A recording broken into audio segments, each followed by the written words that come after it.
حضرت موسیٰ علیہ السلام نے بھی اتنا سا لفظ کہہ دیا کہ سب سے بڑا عالم کون ہے؟ میں ہوں. تو اللہ نے کہا پہلے کیا کہتے؟ اللہ ہے, اس کے بعد میں ہوں. تو اللہ نے کہا کہ جاؤ ایک بستی ہے وہاں میرا ایک بندہ رہتا ہے, اس کے پاس وہ علوم ہیں جو آپ کے پاس نہیں ہیں. حالانکہ حضرت موسیٰ کے پاس جو علوم تھے وہ ان کے پاس نہیں تھے, حضرت خضر علیہ السلام کے پاس. اور حضرت موسیٰ کے علوم کی اہمیت خضر علیہ السلام کے علوم کی اہمیت سے زیادہ, کیونکہ یہ شریعت کا علم رکھتے ہیں, وہ شریعت کا علم نہیں رکھتے. حضرت موسیٰ علیہ السلام اپنے خادم کو لے کے چلے, ان کے ساتھ خادم بھی تھا. تو مچھلی ساتھ رکھی کھانے کے لیے, اس سے پتہ چلتا ہے کہ انبیاء اچھی چیزیں کھاتے ہیں. فش صحیح ہے نا, انبیاء کی خوراکوں میں کبھی بھی کوئی غلط چیز نہیں ہوتی. خیر قصہ مختصر یہ کہ جب وہاں پہنچے, بہت دور چلتے چلتے تھک گئے, تو وہاں حضرت خضر علیہ السلام سے ملاقات ہوئی. حضرت موسیٰ نے فرمایا کہ هل اتبعک علی ان تعلمنی مما علمت رشدا, سنا ہے کہ اللہ نے کچھ باتیں آپ کو بتائی ہیں تو میں آپ کو فالو کرنا چاہتا ہوں. حضرت خضر جانتے تھے یہ جلالی پیغمبر ہیں اور ان کو اللہ نے دین کی تبلیغ کے لیے بھیجا ہے, یہ میرے ساتھ بولو بھائی نہیں چل سکتے. فرمایا انک لن تستطیع معی الصبر, اے موسیٰ تو میرے ساتھ صبر نہیں کر سکتا. کوئی بھی ایسا کام میں کروں گا جو بظاہر غلط ہوگا تو خاموش نہیں رہے گا, تو تو پیغمبر ہے, پیغمبر تو منکر کو مٹانے کے لیے آتے ہیں. حضرت موسیٰ نے فرمایا کہ انشاءاللہ اللہ نے چاہا تو میں کیا کروں گا؟ صبر کروں گا. ولا اعصی لک امرا, اور آپ کی اس معاملے میں نافرمانی نہیں کروں گا کیونکہ تو اللہ نے بھیجا ہے مجھے آپ کے پاس. تو کہا کہ ٹھیک ہے پھر چلتے ہیں. ٹھیک ہے نا, اب خاموشی سے سفر کرنا میرے ساتھ. فانطلقا, دونوں نکلے, ایک کشتی میں سوار ہوئے. رکبا فی السفینہ, کشتی میں بیٹھے ہیں. جب کشتی پار ہوئی ہے تو حضرت خضر نے اس کشتی کا ایک پھٹا توڑ دیا, عیب دار بنا دیا.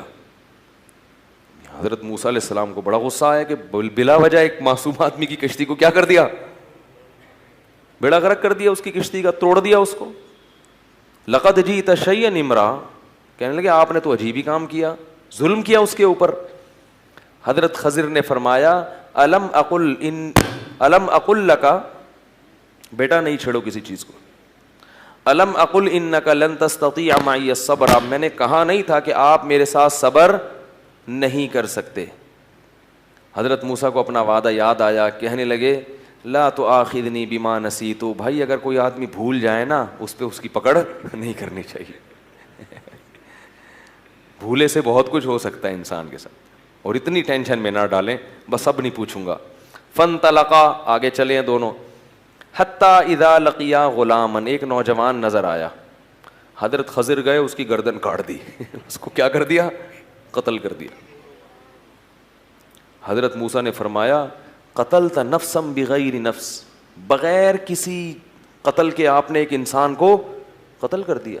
نفسا زکیہ, معصوم جان. لقد جئت شیئا نکرا, بہت بڑا جرم ہے یہ, انسان کو مار دیا آپ نے. حضرت خضر نے فرمایا الم اقل لک انک لن تستطیع معی صبرا, میں نے کہا تھا اے موسیٰ آپ میرے ساتھ صبر نہیں کر سکتے. اب حضرت موسیٰ نے کہا ان سألتک عن شیء بعدها فلا تصاحبنی, اب میں خود اپنی سزا تجویز کر رہا ہوں, اگر میں نے مزید کوئی سوال پوچھا تو آپ مجھے اپنے ساتھ نہ رکھیں, واپس چلا جاؤں گا میں, یہی میری سزا ہے, اب نہیں پوچھوں گا. فانطلقا, پھر نکلیں. حتی اذا اتیا اہل قریۃ استطعما اہلہا, ایک بستی میں گئے. وہاں بستی مسافر تھے تو بستی والوں سے کہا کہ بھئی ہم مسافر ہیں, تھوڑا ہمارے لیے کوئی کھانے پینے کا انتظام کیا جائے, مجبور ہے. بستی والے ایسے نیمبو نچوڑ, مسافر پر تو سبھی کو ترس آتا ہے نا, اور پہلے زمانے کے مسافر تو بالکل بیچارے ایسے, یعنی ان کے پاس تو وہ سہولتیں نہیں ہوتی تھیں. وہ ایسے نالائق بستی والے کہ انہوں نے ان کے اکرام سے منع کر دیا, انہوں نے نہیں یہاں کچھ نہیں ملے گا. تو حضرت خضر نے دیکھا کہ ایک بستی میں ایک دیوار تھی جو گرنے والی تھی, اس کو ریپیئرنگ کر کے صحیح کر دیا. حضرت خضر نے فرمایا کہ جو بستی, جو جس بیچاروں نے کچھ کیا نہیں تھا ان کے ساتھ تو ایسا سلوک کیا, کشتی توڑ دی, بندہ مار دیا بغیر کسی وجہ, اور جو نالائق تھے ان کی دیواریں صحیح ہو رہی ہیں. اگر کرنی تھی تو پیسے تو لیتے, ان سے کیا لیتے, پیسے لے کے کر لیتے یہ کام. ایسے نالائقوں کے ساتھ احسان کیا آپ نے. حضرت خضر نے فرمایا ھذا فراق بینی و بینک, اے موسیٰ میرے اور تیرے درمیان جدائی, بس اب ہم دونوں ساتھ نہیں چل سکتے. رسول اللہ صلی اللہ علیہ وسلم نے جب یہ حدیث بیان کی تو آپ نے فرمایا کہ رحم اللہ موسیٰ, اللہ موسیٰ پہ رحم کرے.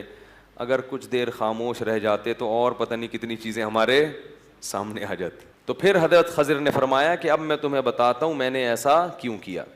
فرمایا کہ کشتی جو تھی آگے ایک ظالم بادشاہ تھا, وہ ظالم بادشاہ عیب دار کشتی کو تو چھوڑ دیتا تھا, جو کشتی صحیح سالم ہوتی اس کو غصب کر لیتا تھا. تو میں نے اس کی کشتی کا پھٹا توڑ کے اس کو عیب دار بنا دیا تاکہ اس کی کشتی محفوظ ہو جائے.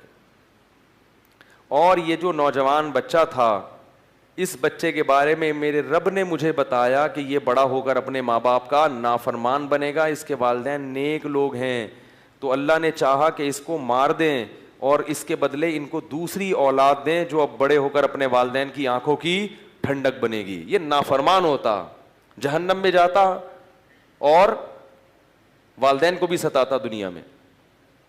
اور تیسرا جو مسئلہ تھا, وہ جو دیوار تھی وہ یتیم بچوں کا خزانہ اس کے نیچے دفن تھا. اگر وہ دیوار گر جاتی تو یہ نالائق لوگ وہ سارا خزانہ نکال کے بانٹ لیتے اور وہ بچے محروم ہو جاتے. تو اور وہ بچے ایک نیک والد کے بچے تھے, وَكَانَ أَبُوهُمَا صَالِحًا, ان بچوں کا ابا نیک آدمی تھا. تو اللہ نے چاہا کہ باپ دنیا میں موجود نہیں ہے, ان بچوں کی کہ مال کی حفاظت رہے, تو اللہ نے مجھے حکم دیا کہ اس دیوار کو سیدھا کر دو تاکہ بچے جب جوان ہو جائیں گے تو یہ خزانہ یہاں سے نکال لیں گے. اور کہا کہ ان میں کوئی بھی کام میں نے اپنی مرضی سے نہیں کیا, یہ سب کس کے حکم سے کیا ہے, اللہ کے حکم سے.